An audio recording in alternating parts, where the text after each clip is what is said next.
Hello and welcome.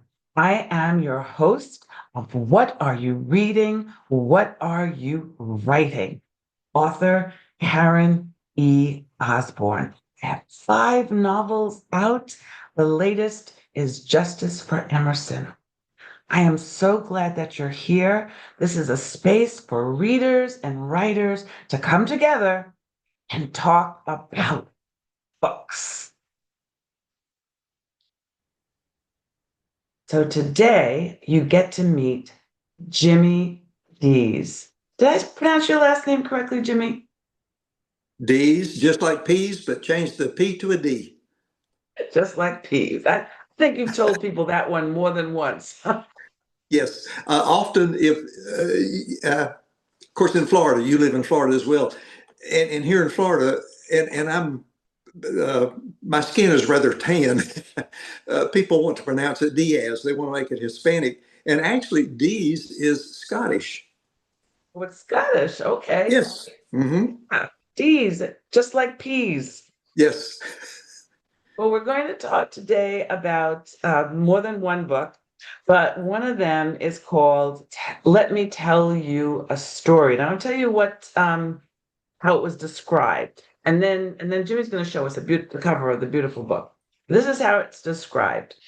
It's a delightful compilation of 100. We got to talk about that, Jimmy. 100 stories about people, places, and events told with humor, wisdom, and sprinkled with scripture in a way that readers can identify with. These stories will make you laugh, possibly cry, definitely reminisce, and hopefully give you a new appreciation for the earthly journey we call life. So that sounds very interesting. 100 stories for real? For real. There's 100 short stories in here. They're about 700 words each. Uh, can So I they're tell you how the really whole thing got short. started? Go ahead. Tell me how it got started. I did not intend to be a writer. And in 2013 and 2014, my wife was being treated for a bone marrow disease, hospital in Gainesville, about an hour from where we live. And we spent long, long days for 2 years at the hospital. And I took my laptop just to avoid boredom. And I started writing stories about people that I would meet, conversations that I had, things that I observed, and maybe just thoughts that I was having. And I would post these on Facebook. And a friend encouraged me, he had published a few books. A friend encouraged me to compile those stories and publish them as a book. And that was my first book called A Teacher's Gift and Other Stories. And let me jump tracks for just a minute. Once that was published, you as an author know, once the bug bites you, there's no turning around. And I had always had this, well, not always, but for years, I'd had this idea in the back of my mind. If I ever write a book, this is what it'll be about. And so I started writing my first novel, Ran Like Joseph, and didn't know what I was doing. I had no experience really as a writer. I'm a retired pastor. And I would stop and start and stop and start. It took me 2 years to write that first book, but I finished and it was published. And I'll get back to that one in just a minute. But about the same time, the editor of the Lake City, Florida newspaper asked me if I would write a weekly column. And so I've done that for several years. And this is actually since the column started, I guess, between the column and 2 or 3 Facebook blogs a week, this is the third book of stories, as I call them, that compilation of the blogs and the newspaper column. And the others I've done, the last two, I did 85 stories. This time rather, I had accumulated so many, that's why there's 100, if that Anyway, answers that one. so that's amazing. So you've just been writing and writing and writing, and why not put it all in a book? Mhm. Now you also, well, before I move on, because I want to ask you about your novels, but before we go back to that, is there a story in this latest one that this Let Me Tell You a Story? Is there one or two that you just love that you could just share a little bit about it with the audience? That would be hard because I kind of like all of the stories. Uh, One of them that I had a lot of fun with the very first one, entitled "I Live in North Florida." As I travel, and people find out I'm from Florida, they want to start talking Disney World, beaches, and that kind of thing. And I have to say, no, no. Uh, where I live in Florida, there's no beaches, there's no tourist attractions, there are no large cities. We're an hour away from Gainesville, hour away from Jacksonville, and about an hour from Tallahassee. We kind of live in a almost like a triangle between all of those cities. So Major cities. we live in a very rural part of the state.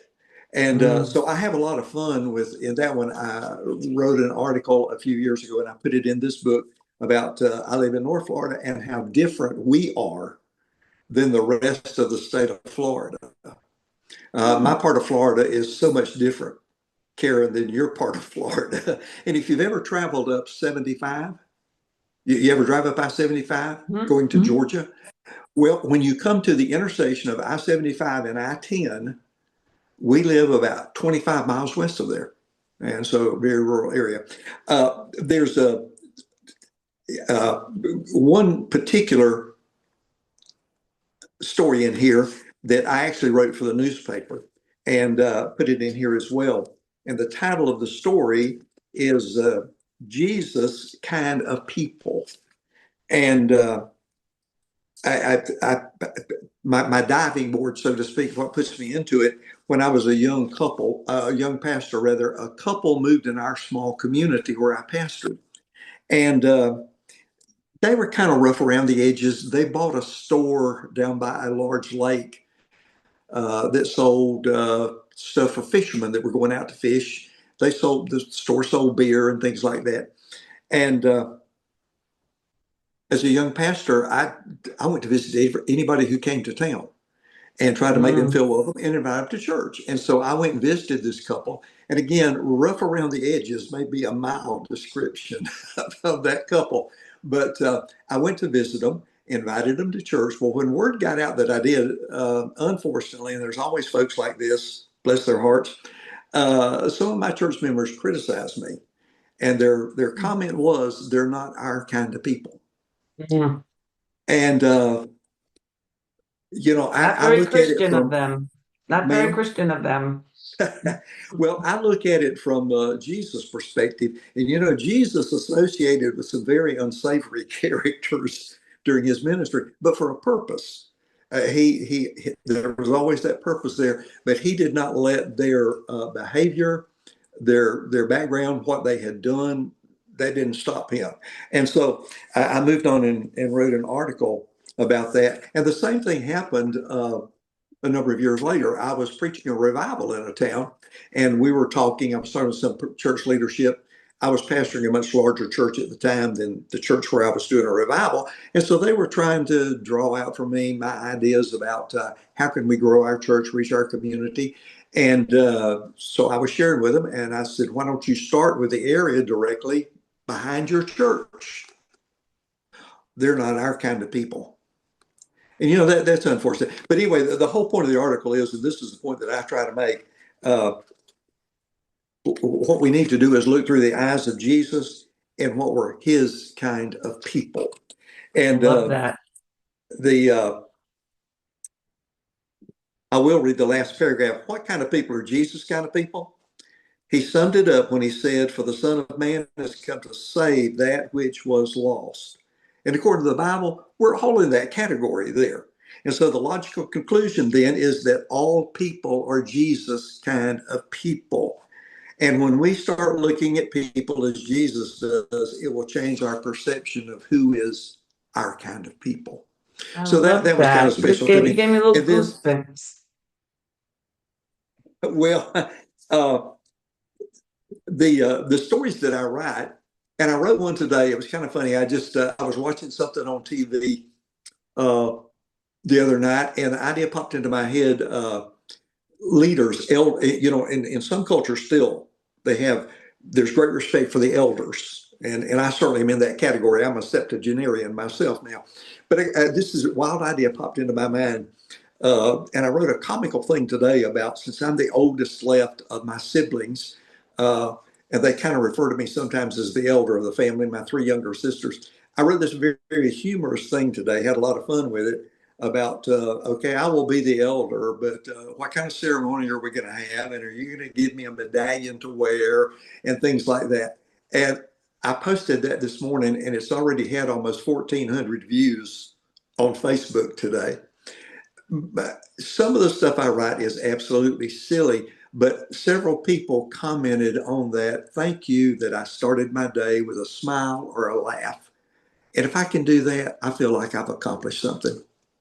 I agree, and you've got our audience laughing, and you've got me laughing. So this is really good. We're about the same age, and I'm also an elder in my church, a very young congregation. So I have to remind them every once in a while that little more respect for the elders, please, for our Oh, wisdom. A life well lived. So you also wrote a series about a young pastor, a series of novels, the Mark Thomas novels. Can you show us one of those covers, or one or two? yes. Uh, that was, like I said, that idea that had been on the back shelf of my mind for years, if I ever wrote a book, which I never intended to. But once the first stories, that's what I call those stories books. I've got four of those.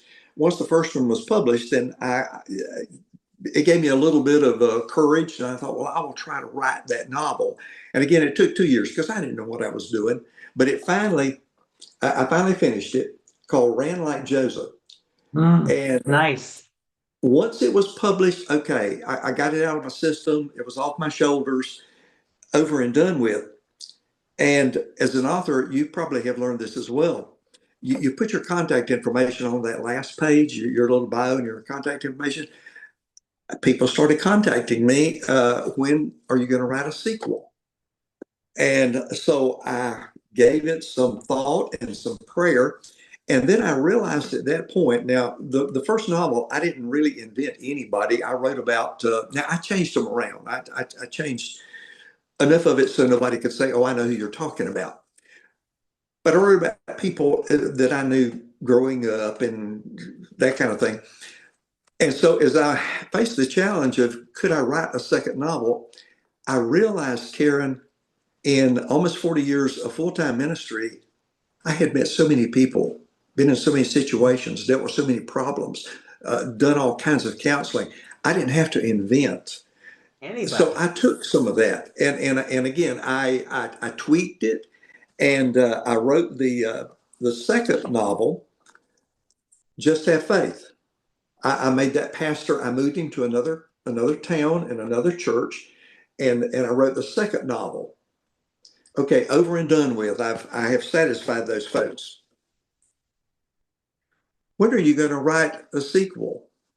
And so then I really had to get down to the nitty gritty, and out of that, the third one came the book Prodigal Sons. Of Mm. course, there is some scripture in it, and I use the reference of the prodigal son, but these are about people that I have known.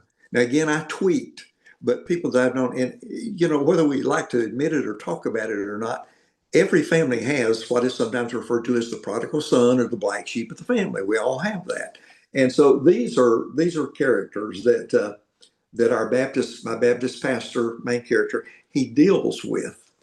And Prodigal Sons. Well, when the third one was published, I thought I had picked all the fruit off the tree and I was going to move on to something else. I had another idea. And a couple of years ago, on vacation in North Carolina, a former church member from Fernandina Beach, they were staying next door. So he was visiting one afternoon. We're sitting on the porch, and he gets to telling me about when he was a boy in Fernandina in the 1950s and 60s about illegal and illicit activities. And some of the people involved in those things, I knew at least their descendants in the community. And we talked, we had a good laugh. But I told him, I said, Jimmy, I can't write those stories that you told me. They know where I live. They'll come after me, you know.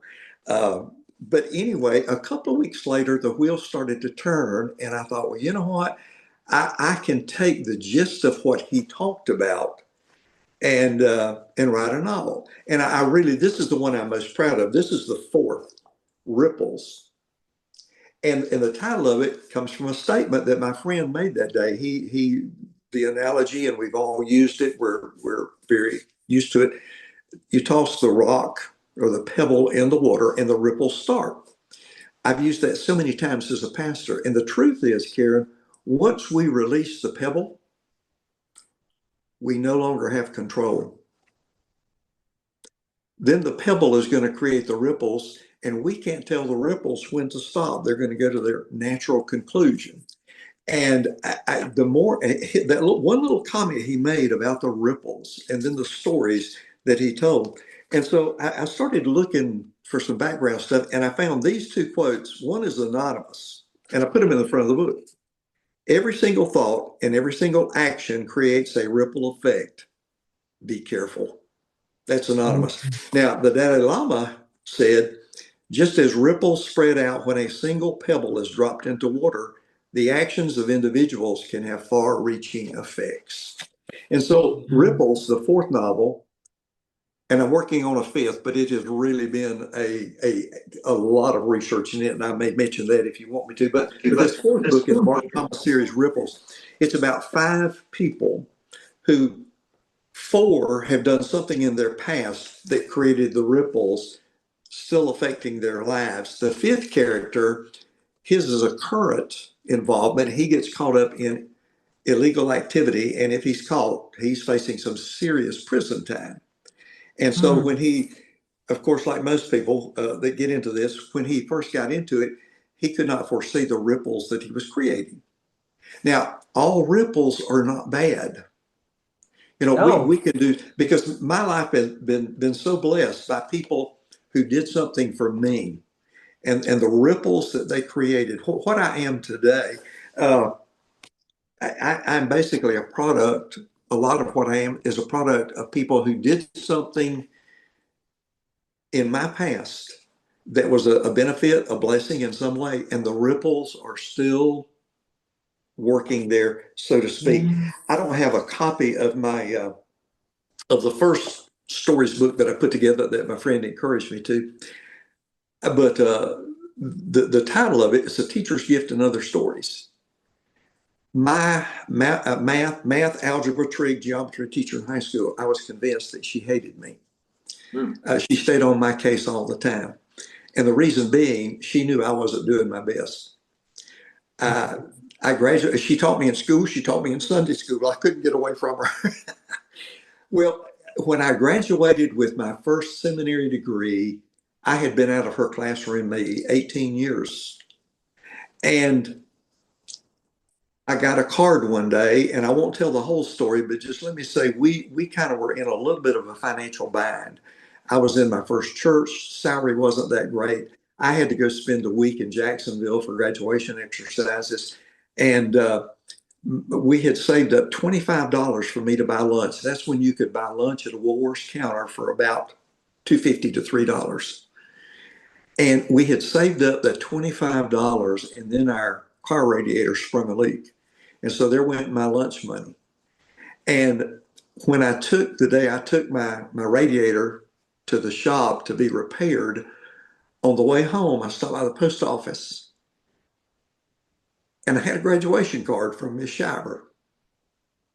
Again, I had not been in her classroom in 18 years and a check for $25. Look at So, God. Look at you know, that. Mm. now that woman also, when I graduated from high school, I could not have gone to college on my own. My folks just didn't have the money. I was able to go to junior college because she called her contacts at the college and made arrangements for me to have a campus job. And that got me through 2 years of college. So the That is a ripples that Miss Shiver beautiful. started back then, I mean, I'm 77 years old and I still feel those ripples today. So Yes, yes, yes. That's oh my goodness. Those are beautiful, beautiful, inspiring stories. So now you've gotten everybody watching They're all very excited and they want to follow you. They want to follow your blog posts. They want to buy your books. They want to be in touch with you. How can they do all that? I have two Facebooks. One is just Jimmy Deas. That's that Jimmy Deas. That's where I put mostly. That's where I put my blogs 2 to 3 days a week. I put a blog on there. There's a little bit of personal stuff, but that's mostly what I use that for. And then to promote my books, and also you'll understand this as an author, to be a part of those 15 to 18 Facebook groups that I'm a member of. I have a Jimmy D's comma author. Jimmy D's comma author. Now that's where I do all of my promotion on that one for my books and things. But just plain Jimmy D's, and they can follow me there. All of my books are available from Amazon. Several of them are Kindle. Barnes and Noble Books a Million, also Goodreads. You can order them online from there. But most folks go Amazon or Kindle readers there. And so that's how they can find my books. And if they'd like to follow me, again, Jimmy D's or Jimmy D's author. And that will get me in touch there. And also, if they start following me, I have a regular author email newsletter that I do, and people can subscribe to that if they want to do that as well. But if I can say about my stories books, uh, I just write for the common person. That's the way I looked upon myself as a preacher. I was not a great theologian or anything like that. I tried to talk to the person in the pew, the person that's struggling with cancer, the person that couple who's they have a wayward kid, uh, the one who's lost his job, that kind of thing. I always try to relate to those kind of people, and the same way with what I write. I just write for the average ordinary person, and I found, to my surprise, well, that's most of us to begin with, ordinary Most average of people. us, exactly. But I have discovered a lot of what I write about, things that would go back to when you and I were kids growing up, and there's a lot in our uh, age group, so to speak. They love that. We all like to reminisce. Uh, I, I think that most of what I write there, I try to write stuff that's humorous because we all need a laugh. The world's bad enough. We need to laugh.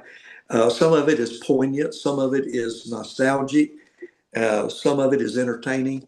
And as you said earlier, I'd like to think that people read what I write, and it gives them a little bit of appreciation for this earthly journey that we call life.